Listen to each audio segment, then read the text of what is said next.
Hey everybody, welcome back to the Sanctum. When does a dream become a nightmare? Why, it becomes one when Russell James joins me in the Sanctum to continue our conversation on some of our favorite high school horrors. In this episode, we're going to be discussing the 1982 Canuxploitation classic, Class of 1984. Now, right around the time when COVID started, about 5 years ago, I started writing this little personal blog, I guess you'd call it, on my Facebook page. I called it the No One Asked For It 80s Movie Songs, where I wrote about some of my favorite 80s movie songs, which also gave me a chance to discuss some of my favorite 80s movies. And, of course, Class of 1984 made the cut because of the Alice Cooper hit, I Am the Future. This was also right around the same time that we started the Sanctum. I wanted to read this little piece here that I wrote way back in May of 2020. Spring is in the air, summer's on its way, and school is almost out. As bad as the class of 2020 is having it, they're probably happy they're not the class of 1984. Class of 1984, a remake of Blackboard Jungle with a Death Wish twist. The movie's theme song, I Am the Future, sung by Alice Cooper, is a darker sort of B-side to his School's Out anthem. This was one of the earlier made-in-Canada productions, part of the Canuxploitation period in the late 70s and 80s. Stars Perry King as the idealistic music teacher, Timothy Van Patten as the punk gang leader who terrorizes the school and exclaims the title of the song, I Am the Future. It's also an early role for Michael J. Fox, who's billed here as Michael Fox. I also mentioned that this film stars Roddy effin' McDowell, who's great in anything he's in. Enjoy. Bonus. Neil Clifford, who played Fallon in the film, also played the killer in Abel Ferrara's 80s exploitation classic, Fear City. Now, Fear City is a film that Russell and I will definitely be discussing down the line because it's also a favorite film of ours. And to be fair, I'm not sure that Neil Clifford information is 100% correct. I did write it down back then, but it was a different time. There was a lot going on in the world. And actually, if you go back and read that post, I combined his name with his character's name, and I called him Neil Fallon. I corrected it here in this episode, hoping that none of you would ever go back and read that again, which I'm sure none of you actually will. Now, without further ado, our conversation on Class of 1984.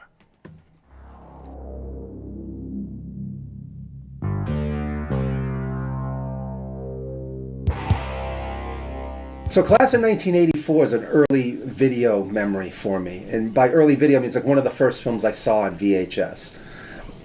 My family didn't own a VCR at the time, but my aunt did. She was a huge movie nut. And so she knew the types of movies that I liked. She knew that I liked horror. She knew that I liked what would ultimately be known as exploitation. She liked the same stuff. So she would always pull these juicy little things out of the video store.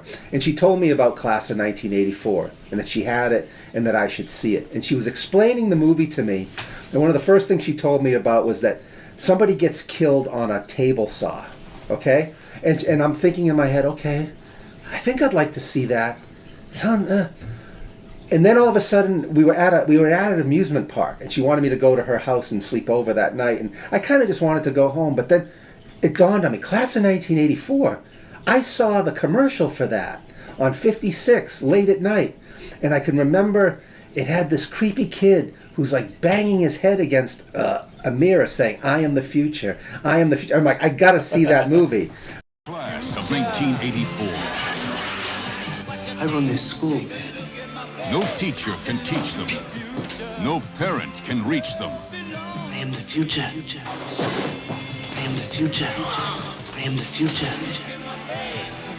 If they are the future, who will stop them? Class of 1984. Rated R. Opening next Friday at a theater or drive-in. Right? So, I'm like, yes, I'm going to your house tonight. We're going to watch it. And so we get there. And immediately there's this creepy shot of a school and this droney synthesizer. And then the Alice Cooper song comes on. And it's the coolest fucking song I've ever heard. And he's singing, take a look at my face. I am the future. And I'm like, I'm going to love this movie. And goddamn it, if I did not love that movie when I saw it. flash forward a few years, and then when I did have my own VCR, and I had multiple, I had a duplicate tape, and I made a tape of it, and I enjoyed the film, right? I was glad to have it. Watching it years later as an adult with you, I'm like, this is the nastiest, like, kind of scariest thing, right? It's like, it had not aged. Well, it had aged, but it was almost scarier now than it was then. Something about its willingness to go as far as it does. Now, it's got, is it Timothy Van Patten? I always forget his name. Timothy Van Patten is the lead bad kid in the school. If you remember the film Blackboard Jungle, it's essentially... It's a remake, an exploitative remake of Blackboard Jungle. So, and that film had, Glenn Ford and the young Vic Morrow. Vic Morrow, God bless him. And... is Sidney Poitier in Sidney that? Poitier's in it. Jamie Farr. Yeah. Paul Mazursky. So great cast. This has a great cast as well. But Timothy Van Patten was a fairly well-known actor at the time. He hadn't really made it. He got his start on a show called The White Shadow, playing Salami, I think his name was. Right? But I didn't watch The White Shadow because it was a little too...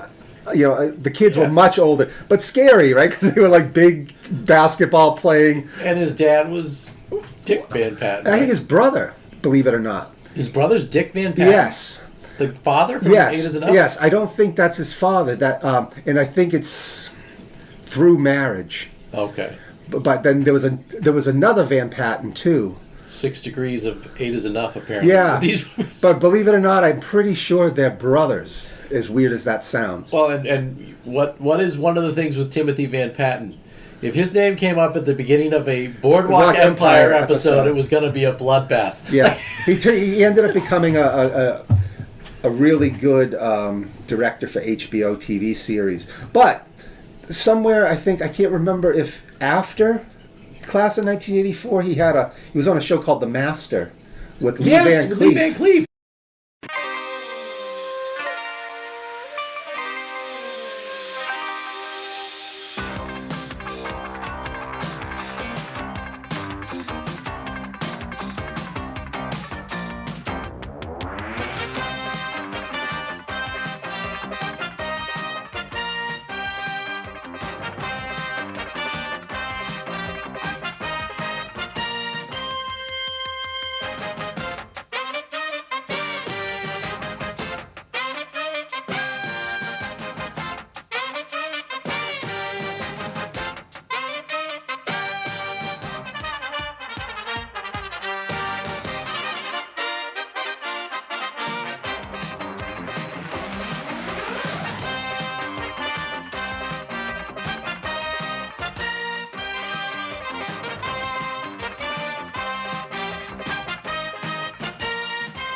A ninja show, which also had Sho Kosugi as the main villain. I loved that show. Yeah. Had an early performance by Demi Moore. She's actually in the pilot episode. A lot of interesting stuff. But anyway, he plays a really nice, goofy kid on The Master. He's like the lead, right? Kind of a Barbarino-ish type of character, right? Drives around in a van. Has a pet hamster inside his. He's a nice. But in this movie, he's so scary. He's so nice. It's funny. I before we get too far ahead, the exact same way I learned about this movie was somebody telling me about it. Yeah. And the exact scene they mentioned that I had to see was the table saw scene. Yes. That was it. Like he's like, yeah, and then he throws the guy at a table saw and cuts his arm off, and I'm like, I have to see that movie. Like, that sounds insane. Like, how can that happen? Yeah. And so it's so funny that we both came to the film learning of it the same way. And I was not disappointed when that scene showed up. It's well done. The violence in that film is surprisingly, it's brutal. It's quick. The weird thing about the movie, I think, I should mention it's got Perry King, Roddy McDowell, Van Patten, and a Michael J. Fox. In one of his earliest roles. It's a Canuxploitation film. Exactly. Shot in Canada, so it's got that sort of gray, sort of moody quality, like a lot of early Cronenberg. It also has the one of the Van Patten's gang members guys. is also in another favorite of ours, My Bloody Valentine, which is also a Canuxploitation. That's right. He's the big hulking guy in that. Speaking of which, the composer of, to go back to something we talked about in an earlier episode, Prom Night, composed My Bloody Valentine, the score for My Bloody Valentine as well. Yeah, and I was going to say in that episode too, that's one of the, it's more of an Agatha Christie, somebody within the film is the killer. Right. It's a, but that's neither here nor there. So anyway, getting back to Class of 1984, watching it recently, and probably within the last few years, I was just struck by how well the darkness of the film holds up, and how it is grim, and it's kind of sad, and it's legitimately upsetting in the ways that, like, Carrie was upsetting. Like, you're seeing people being very cruel to one another, despite Perry King, who actually played a character not unlike the Timothy Van Patten character in Lords of Flatbush. Wow. Right? Which was one of his first films. He played like a young punk and a very unlikable kid. Is now playing this kind of, I don't know, he's kind of sweet-natured, he's kind of nice, he's blonde, he's got a mustache. He's the music teacher. He's still young enough that he thinks he can turn things around, he's going to come into this school, and he does, he finds a nice bunch of kids, but... It's the fear of urban decay in here, right? It's almost like when I was a kid seeing the ad, I thought it was a post-apocalyptic movie. Yeah, because the cover artwork makes them all look like something out of Mad Max. Right. Which they do kind of, at the end, they kind of get very tribal. Like they put war paint on and they gel their hair up into mohawks and stuff. But it's not as, it's more like they're trying to do it as they're trying to freak him out, right? Because they eventually show up at his house and attack his wife. And I believe they actually rape her. Yeah, it has that 80s trope that happened in a lot of the Death Wish movies and everything. There was always like a very brutal rape in the film. That's probably the hardest part of the film to watch now. Yeah. That's a pretty brutal scene. But the interesting thing about the film too is that, and I can't remember, Stedman is the name of the main villain that Van Patten plays. His name is Stedman. So Perry King is a music teacher, and a real shocking thing that happens fairly early in the film is the gang breaks into the music class and they start disrupting the music class, and Perry King's like, get out of here, the serious music students in here, and like, we don't need you, and Stedman sits down at the piano and he says, I'm going to play One-Eyed Joe from Kokomo or something like that. And he starts banging on the piano, right? And then, meanwhile, Perry King's being distracted by something else. And all of a sudden you hear this very beautiful piano music start playing, this haunting kind of really melancholic piano. And you realize Stedman's playing it. He's the most gifted musician like in the school, right?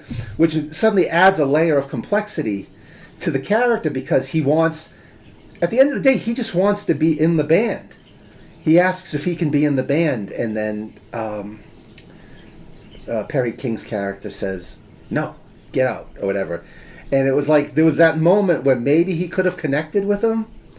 Well, I think later on, because you find out that Stedman actually comes from... He's a rich well-to-do kid. He's not abused, or he doesn't come from a broken home, or anything along those lines. Yeah. He's just... He doesn't even seem to be that his...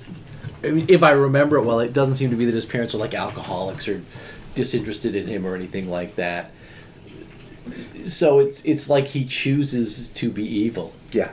He's like, I just want to be evil because it's fun to be evil. I could be good. I could be a concert pianist. Yeah. I could be whatever I want, but I choose to be the most evil person I could be, which is reassuring in the end when he gets his comeuppance. Yeah. I mean, even then, right? We'll talk about that maybe a little bit down the line. But he's like, "Please help me," Right. Yeah. He has a number of these moments where he shows. Yeah, like for instance, there's a moment in the movie where he confronts I wish I could remember the character names, but he confronts the. I think they're dealing drugs or something like that in the school, and Perry King confronts him in the boys' room, and just out of nowhere he starts banging his face against the mirror in the sink. This is Stedman doing it to himself, kind of like Ed Norton's character in Fight Club. He's just beating the shit out of himself. And then he starts yelling, help me, help me. And then the security runs in and he's taken blood off of his and put it onto Perry King's hands and made it look like he beat him up, right? And I had never seen anything like that in a movie before. And it's sold really well because the kid is so good. Van Patten is so good as that character. You hate him so much. Oh, yeah. And yet, at the same time, there's something so charismatic about him, too. You can see, despite the fact that he's just kind of this scrawny white boy, that like people would follow him, and you realize that he might actually be able to kick your ass. You know what I mean? And if he couldn't, he'd kill you. You know, he'd find like he's genuinely bad, and you realize that whole gang of kids is genuinely bad. Like it's not going to be one of those movies like My Bodyguard, where like if you just confront the bully, he's going to leave you alone. Oh, yeah. It goes, like, to the nth degree. I mean, these guys are not just juvenile delinquents in school. They run the criminal organization in the town. Yeah. They run all the drugs, all the prostitution. Like, it's kind of, It's ridiculous. You do have to fall into it, right? Because they're like the mafia in this town. That's right. They run everything. So it's not like they're just bad kids in school. And then, of course, you've got that famous drug scene that you always get in 70s and 80s movies where someone's on drugs and they think they can fly. Yes. Because Michael Jackson, I almost said. Michael J. Fox takes drugs and he climbs It's not Michael J. Fox. Oh, no? No. It's another kid who does it. He starts saying, I pledge allegiance to the flag. He's climbing. Yeah, so I think you're right. It's probably that Mandela effect that I thought that Michael J. Fox dies in the film. I know that something horrible occurs to him in the movie that presses. That's almost what makes Perry King go crazy to seek revenge on these kids. But I mean, the most horrible thing, of course, that happens is poor Roddy McDowell's rabbits get killed. Yeah, his lab animals, whatever he's teaching in class. Yeah, and then he pulls a gun on the students in class and he starts asking them questions and they don't get the answer right. He starts pulling the trigger, but he doesn't kill them. I think it's like more of a game of like Russian roulette type thing. And then he gets fired and you have that whole scene with him following them downtown where he's drinking out of like a whiskey bottle and his car explodes and he gets killed. It just turns to sheer brutality. Right. Like the whole second half of the film just turns into a Death Wish style movie. But like you said, every moment of violence in this film is so brutal and so rough. And I agree. I think when I saw it, when you see it younger, right, that's what you're looking for, the gag, so to speak. What's the death going to be? What's the main reason you and I wanted to see this movie? We wanted to see some guy get cut on a bandsaw or a table saw. We're still, our life experience or whatever, our ability to kind of contextualize isn't quite there yet.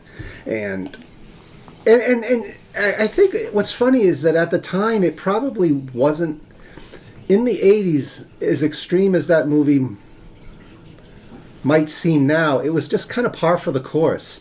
Because the early days of home video, in the early days of cable TV, and there's a lot of this sort of grindhouse type of stuff being made, and they were just trying anything, you know what I mean? And it was like whatever could get people, get asses in seats. It was like get tickets, and it was all okay. And I don't know, and I think it's only as time has passed and you've watched how things have maybe gotten to some degree sanitized, or there's a little bit more irony. There's no real irony in that movie. The movie's not winking at you. You're supposed to take it at face value, and you do, and everybody's playing it straight. There's never a moment where you feel like the movie is it's not a satire. it's trying to say like this is could be what's going to happen. This is the future. It even doesn't it have a scroll at the beginning or the end? Like, there are so many high schools in the country today. Yeah, all of them could just be like, this. Yeah, we were so worried about that stuff at the time in the 80s. The influence of heavy metal or punk rock music on the youth and drugs. Just say no to drugs. Drugs were turning everybody into homicidal maniacs. We weren't realizing that it was the institutions itself that were causing the kids to rebel and if it had a message at all, it was a silly message, but it wasn't playing it as a joke. It's written by Tom Holland, who would go on to direct Fright Night, and he wrote Psycho 2 as well. I mean, he's fantastic. Of course, he did Child's Play also, but it's some early work from Tom Holland. And I'm almost thinking now that we're talking about it, you mentioning like the fear we had of certain things back then, like drugs and there's probably a fear of punk rock as well too, right? Because everybody back in the 80s was always a punked out gang. They had, mohawks and makeup and paper clips hanging from their ears and things like that. Studded things. Like it's probably people being afraid of what punk rock represented and what punk rock was. Right, and I think there might have been some genuine real punks in that movie, and there might have been some punk rock music, but the makers of the film clearly knew nothing about the punk scene. And the actors probably didn't either, because they're all just trained, actors. They're all theater kids or whatever, But they're playing this stuff straight, which is what I really like. And it's like, you want scary kids, we'll give you scary kids. And everybody does. Lisa Langlois, who plays what's the character's name? Patsy. Yeah. She's very effective because she's one of the ones who I think Roddy McDowell pulls the gun on. So you kind of, I think she starts to shrink and she starts to cry because she's afraid that he's going to kill her and stuff like that. But meanwhile, the minute she's out of danger, she goes right back to just being this awful person, right? She's just. And I think the thing is too, the way these people die. It's not like Friday the 13th where somebody gets an arrow through their eye and they're like, ugh, and that's it. It's horrific. So her character, for example, when she dies in the car crash, she tries to run Perry White over. She winds up running over the big guy. I think Barnyard, I think, is his name in the film. Right. Killing him, and then she crashes, and Perry King goes up to the car, and she's in there in the car, just like dying horribly. Yeah, internal bleeding. Yeah, and he's like, where is he? Where's Stedman or Stegman or whatever his name is? Yeah. And it's horrific. The way the sound effects when the guy gets thrown on the table saw, like it's going through his spine or something like that. And you hear it kind of like it gets seized up for a second. And another guy gets set on fire. Speaking of which, I think Stefan Arngrim is in this, who's in another one of my favorite high school horrors, Fear No Evil. He's also the brother of the actress that played Nellie Olson on Little House on the Prairie. Yeah. And he was in Land of the Giants as a kid. But I think he's the one that gets set on fire. Yeah, he is, because I think some gasoline or something like that, and then Perry King's character takes a welding torch to it and sets him on fire, and he has another great scene where I think Roddy McDowell pulls the gun on him, and he plays like this kind of stoned out weirdo through the whole thing, but he sobers up real quick when the gun's pulled on him, and I kind of wish I could remember the what's said exactly. He's asking them all these questions like how many chambers are in the human heart, and the thing is they know the answers, right? Which means that they are paying attention, or they're smart, right? Learning, yeah. That they just, you're right, they just choose to be shitheads, right? That they're they're not dumb, right? They're actually quite smart because they're like criminal kingpins, like you said. They're running, the show, but they just like to go to the school and terrorize people. Yeah, the movie doesn't try and make any excuse for them that like, you know, they could have been better kids if only someone had reached out to them. No, they're assholes. Like, it's almost like the director I hate kids. They're assholes. Well, yeah, and they choose evil. they right. They choose evil, and there is there's no happy message about, like, one teacher can just change a life. You know what I mean? At the end, they don't all join into with the school band and sing. You know? Well, the big if there is a heartwarming moment in the film, it's right. Is Perry King is. Oh no.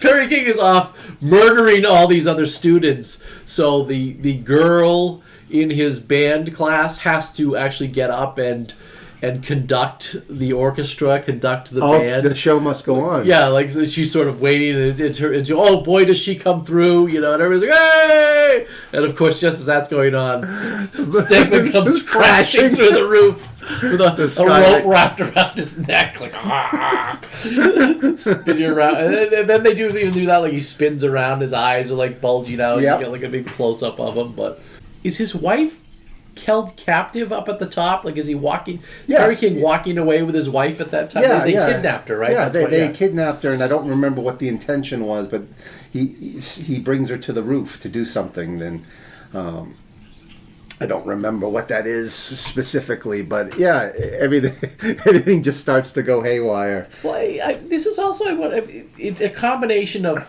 the guy took Blackboard Jungle, he took Death Wish movies.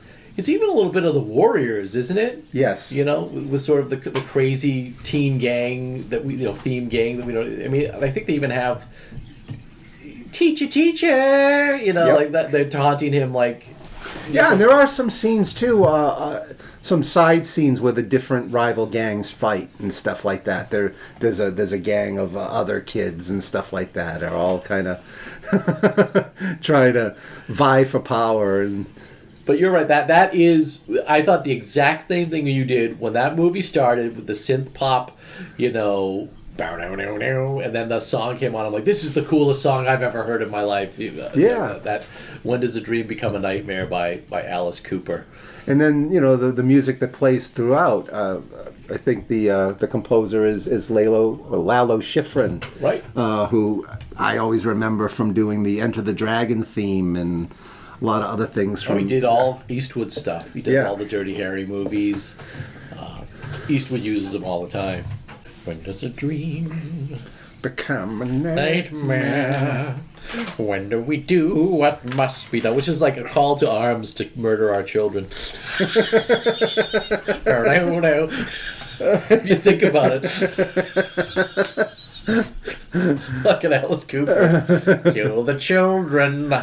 You must do what must be done. So Mark Lester directed, this was sort of his big, well, he was sort of almost an exploitation type director, but his next big movie would be what? Firestarter, you said? Yeah. Which is funny because Firestarter is the film that Carpenter was supposed to direct after The Thing, but because The Thing bombed so bad, Universal didn't want to direct it. This guy got it. And then he also directed Armed Response, which Carpenter was also supposed to direct. Armed and Dangerous, which Carpenter was also supposed to direct. That's interesting. Yeah. That's funny. Now, was Armed and Dangerous probably wasn't supposed to be the comedy that it would I don't think so, because I remember I have an issue of, I believe it's Heavy Metal, where they do an interview with John Carpenter, and he mentions that the next project he's going to be working on is Armed and Dangerous. And then, of course, what his follow-up to The Thing would eventually be was Christine, right? Yeah, you could be right. I'm almost positive that's what he directed after. So he did finally go on to a... Or did he do like Starman? No, I think that was because he went to Columbia. He was a Universal guy. He went to Columbia. That's who did Christine. And then they probably gave... After doing Christine, it was so successful they let him do Starman. That's interesting. Because if you look, his early stuff is he's doing like Universal. Universal, right. Yeah. But it's funny how Mark L. Lester became the guy who just took those projects that he bailed on. Yeah, I'd like to. I need to do some more research into that and find out exactly what was occurring. I love going through those old issues of Fangoria and Starlog because you come across information like that where some director will be like, well, this is going to be my next project. And it never comes to fruition. You know, like Cronenberg was directing... Total Recall. Yeah, he was going to direct Total Recall. I think he was even at one point going to direct Top Gun. He was going to direct Top Gun and Flashdance. Yeah. He talks about it in an interview where he says, he's like, I don't know. Yeah, he's like, I like planes. He's like, I don't know why they wanted me for Flashdance. He's like... I think it's funny, too. It'd be interesting if somebody wrote a book about... You know, what could have been, because there's all these stories about projects, like they talk about how Beverly Hills Cop was originally supposed to be a Stallone film. Stallone was attached to Beverly Hills Cop, and as things went on and Stallone got more involved and had more say about what he wanted, the budget got too big, and so Stallone walked away. But he ended up taking most of the ideas that were to be Beverly Hills Cop and turning it into Cobra. Oh, God. Yeah, that's a fun movie in its own right, but wow. But it's just kind of interesting to see, like, when you learn this stuff, and the people were writing scripts. You know, millions of dollars are spent on movies that never get made. You know, or drafts of people come in, get paid their salary, walk away, and the draft gets discarded, or maybe one little bit from the draft ends up in another version, and. You know, it would be interesting to hear or to have, if there was something like an oral history where Carpenter would talk about how his involvement with the project, and then Mark Lester would talk about how he took it and stuff like that. I'm sure like you said, old Starlogs and stuff, you could probably piece these stories together. Yeah, and some of those guys are still alive. Like Carpenter's still alive. It'd be interesting if people questioned him about, like, what was your idea for Armed and Dangerous, you know? It's like... Yeah, I mean, it's not like these guys are involved with it for a month. They were probably thinking about it for months at a time, maybe a better part of a year. Invested in it. You know, you're thinking this is going to be my next project, so you're taking it seriously. It's funny, because I read an article in Starlog about Starman that Carpenter had directed it. And they were asking him at the time, because it was the first movie that he had sort of directed that wasn't a horror movie, right? It was, they're like, Carpenter's known for horror movies, how's he going to do? And he said that the studio had tested his name somehow with audiences. And he said what came back wasn't the results that John Carpenter makes scary movies. What came back was the results that John Carpenter makes good movies. And so that's why they let him direct Starman. That's excellent. Yeah. That's really good. Yeah, which is kind of true. You think about, and that's, he's never said that I just want to work in horror. I think that the stuff that he likes to talk about seems to fall into that genre, but he's always been more of, like, I think, more of an action director, really, if you think about it. Like, yeah, that's that movement in action, and I think even to some extent, I mean, he's under.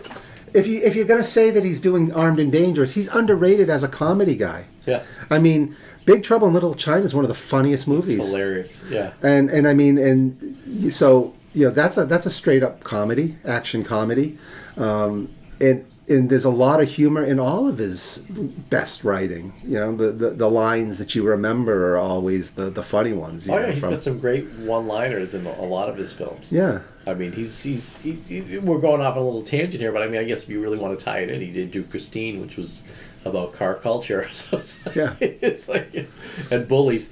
Why are all the bullies in the 70s? They were all of Italian descent. Well, they had. They were always like these big, tough. Well, they had that Italian look. Guys, they had right? that look, right? I mean. Buddy Repperton is the character, but I mean the guy who played him clearly looks like a roided out John Travolta, right? Yeah, right. Like, and the guy in Prom Night and John Travolta and Carrie. Yeah, it's like it's all like. They were all maybe Travolta started it with Carrie, and that's what they went with afterwards. They were all these Travolta-esque. Well, that was the thing, right? Is like I think in the 70s we were still kind of afraid of these weird greaser guys. Yeah. That's kind of what he looks like. Right? He's got longer hair, but he's got the big sideburns and the leather jacket. And Matt Dillon in Over the Edge. Yeah, Matt Dillon in My Bodyguard, which I think we talked about. He's the bully in that. And, but yeah, I think, the 80s and the 70s, high school bullies was sort of a really big theme. High school violence or high school getting revenge in high school. Which is interesting, right? Because it's a big thing now, right? Like our kids go through school and they're taught about bullying, and there's an awareness of it that there wasn't when we went to school. Right. But yet all the art we saw, TV shows, books, cartoons, whatever, the bully was so prevalent. So everybody knew the bullies existed. Right, and the only resolution was to fight the bully or beat the bully. It wasn't about we have to stop bullying. Right. We have to stop this culture that turns its back on bullying, and that's. I think one of the things about school really is that as much as there are teachers there, it is a kind of. It's sort of a laboratory, and it's sort of a. Survival of the fittest type thing, unfortunately, right? I mean, teachers can only do so much, administrators can only do so much. They, what happens in the hallways or after school is outside of anybody's influence. And now there's cyberbullying. Well, yeah, it's just it is the true horror. I think at the end of the day is it's like what people do to each other and. And with that, we come to the end of another episode of Dr. Durant's Sanctum. I'm glad you could sit with us as we discussed one of our favorite 80s exploitation classics. It really is a top-notch exploitation film. It does everything that a good exploitation film should. It's filled with energy and action, just the right amount of nudity, and it crosses the line without remorse. Jody and Vincent were off this week. We hope to have them back in the Sanctum soon. And I'm hoping to prepare some Halloween episodes as that season is coming fast upon us. So I hope to get some costume episodes out for that. Until next we meet in the Sanctum, stay cool, stay kind, and walk in beauty, my friends. And if you find yourself awake in the middle of the night because a dream has turned into a nightmare, just repeat to yourself, I am the future. Teacher, teacher. When some loud bagger